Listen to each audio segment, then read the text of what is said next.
ఆంధ్రప్రదేశ్లోని Eluru rural police స్టేషన్లో ఎస్ఐగా పనిచేస్తున్న వి వెంకటేశ్వరరావు ఒక సాహసోపేతమైన కార్యక్రమానికి శ్రీకారం చుట్టారు. 80వ స్వాతంత్ర దినోత్సవాన్ని పురస్కరించుకొని ఆగస్టు 15వ తేదీన ఆయన రష్యాలోని మౌంట్ ఎల్బ్రస్ శిఖరాన్ని అధిరోహించారు. ఈ పర్వతం యూరప్ ఖండంలోనే అత్యంత ఎత్తైనది. దీని ఎత్తు 5,642 మీటర్లు.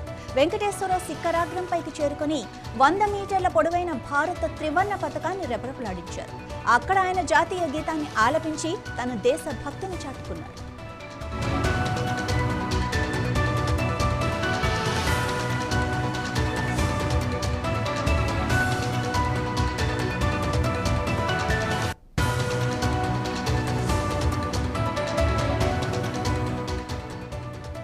వెంకటేశ్వరరావు ఎన్టీఆర్ జిల్లాలోని కీసర గ్రామానికి చెందినవారు. పోలీస్ శాఖలో విధులు నిర్వహిస్తూనే పర్వతారోహణపై ఆయన ఆసక్తిని పెంచుకున్నారు.